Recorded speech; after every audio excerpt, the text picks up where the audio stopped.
Hello, bienvenue pour cette nouvelle vidéo. On se retrouve aujourd'hui pour un update lecture.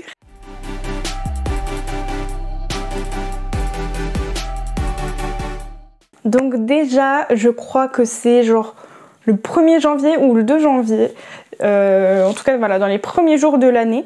Puisque je crois que normalement on s'est arrêté aux alentours de décembre-janvier. Au dernier update lecture.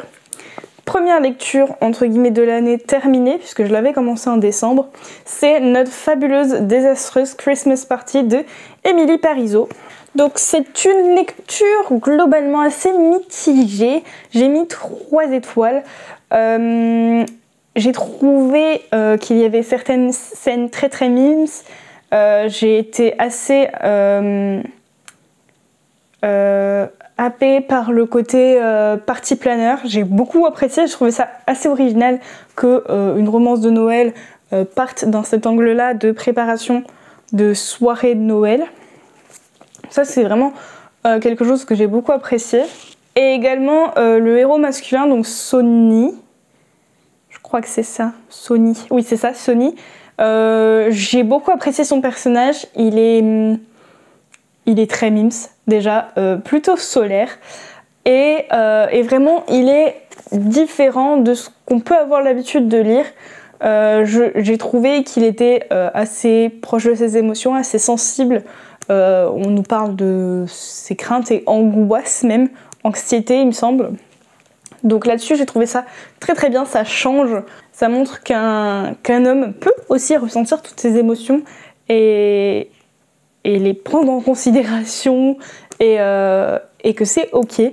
Voilà, donc ça là-dessus j'ai trouvé ça assez cool.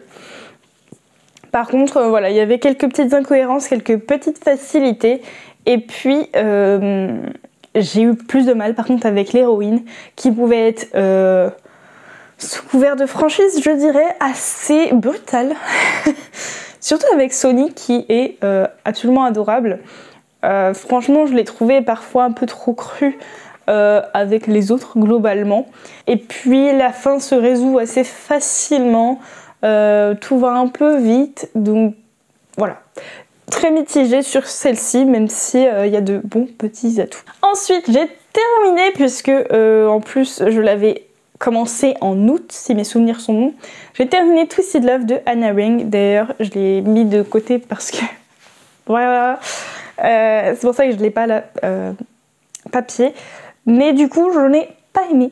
Je n'ai pas aimé. Bon, j'ai quand même mis 2 étoiles, mais je n'ai pas aimé. En vrai, globalement, il y a quelques scènes memes. Et Ivy, globalement, est attachante. J'ai également été surprise par un côté où il y a pas mal de petites révélations. Je pensais pas en tout cas que ça allait si loin dans le mystère et dans les trucs compliqués dans le background des personnages. Il y a certains petits gros twists quand même, donc j'avoue avoir été quand même vachement surprise par ça. Je m'attendais pas à autant, même si on sent dès le début qu'il y a des trucs qui sont cachés. Je pensais pas que c'était aussi gros. Mais en dehors de ça, franchement, le personnage masculin, pour moi, est toxique. Et en plus de ça, parce que ça pourrait ne pas être dérangeant s'il évolue. Mais il n'évolue pas. Il n'évolue pas. Le Touch Her, You Die est poussé à l'extrême. Genre il est premier degré. Parce que un personnage masculin qui va le penser, mais en mode... T'as même pas intérêt à lui faire du mal. Mais au sens, voilà, il a touché en lui faisant du mal. C'est acceptable, disons, à peu près. Mais lui, c'est vraiment, voilà, tu la touches au premier sens du terme, le toucher, tu meurs. Mais vraiment, tu meurs au premier degré. Donc, c'était vraiment, voilà, toxique.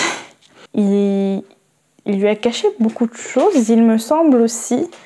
Et quand elle a découvert toute la vérité, il me semble que c'est ça, du coup elle lui a dit je veux plus jamais te voir.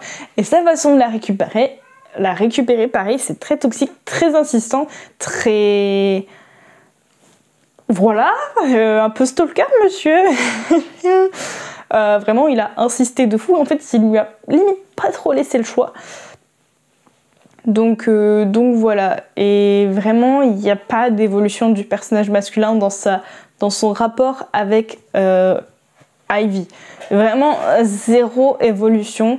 Et donc, franchement, plus en plus, les scènes de plus 18 qui étaient crues, qui étaient... Voilà. Donc franchement, j'avais vraiment pas aimé et j'étais hyper déçue parce que c'est un livre dont j'avais entendu beaucoup de bien et qui me donnait beaucoup envie par les tropes qui sont utilisés. Parce qu'il y a le Brother's Best Friend, proximité forcée, voilà, des tropes que j'adore.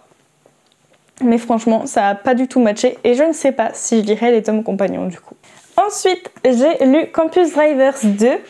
J'ai mis 4 étoiles. Je ne sais pas si... Je pense que j'ai préféré le tome 1 pour l'instant. Parce qu'il y a certains côtés agaçants, que ce soit du côté de Donovan ou du côté de Carrie, à certains moments, au niveau de leur réaction. Plus du côté de Carrie quand même. Parce qu'elle est très... Voilà. Et elle met du temps aussi à se confier, etc. Enfin, tout vient à la fin un peu au niveau de la compréhension l'un de l'autre, surtout de la compréhension de Carrie par Donovan. Mais parce que aussi, elle ne lui dit rien. Voilà. Mais par contre, j'ai particulièrement apprécié qu'on voit l'évolution de Donovan et pourquoi cette évolution est motivée. Pourquoi cette évolution apparaît. Voilà, ça m'a particulièrement touchée, le rapport avec sa sœur, etc. Ce qu'elle a pu vivre et la façon dont elle le considère à cause de ce qu'elle a pu vivre. Franchement, j'ai trouvé ça très intéressant. Donc, voilà. Donc, j'ai bien apprécié, évidemment, on retrouve la plume de C.S. Quill. On retrouve son humour, etc. On retrouve la bande des Campus Drivers. Mais j'ai une petite préférence pour le tome 1 quand même pour l'instant. Ensuite, j'ai lu Fourth Wing. J'ai lu Fourth Wing et c'est un méga giga coup de cœur, comme ça fait longtemps que je n'en ai pas eu. Je pense que même il surpasse Le Pont des Tempêtes parce que j'ai vraiment je crois que ça fait longtemps que j'avais pas dévoré une brique aussi rapidement. Et encore, le planning de la lecture commune m'a un peu ralenti dans mon délire. Mais vraiment, j'ai adoré. L'univers est hyper intéressant, hyper prenant. Il est super bien construit. Bien que ce soit une romantécie, il y a beaucoup d'enjeux politiques et on est vraiment pris dedans aussi. L'alchimie, parce que là on parle vraiment d'alchimie. L'alchimie entre Xaden et Violette est vraiment folle. Ça faisait longtemps que j'avais pas ressenti autant d'émotions, que ce soit au niveau de ce qui leur arrive, donc au niveau angoisse, crainte, action, etc. Mais aussi au niveau de la romance. Franchement, ça m'a prise, quoi. J'ai vraiment pas d'autres mots, ça m'a vraiment... Et en plus, j'ai beaucoup apprécié les caractères des personnages.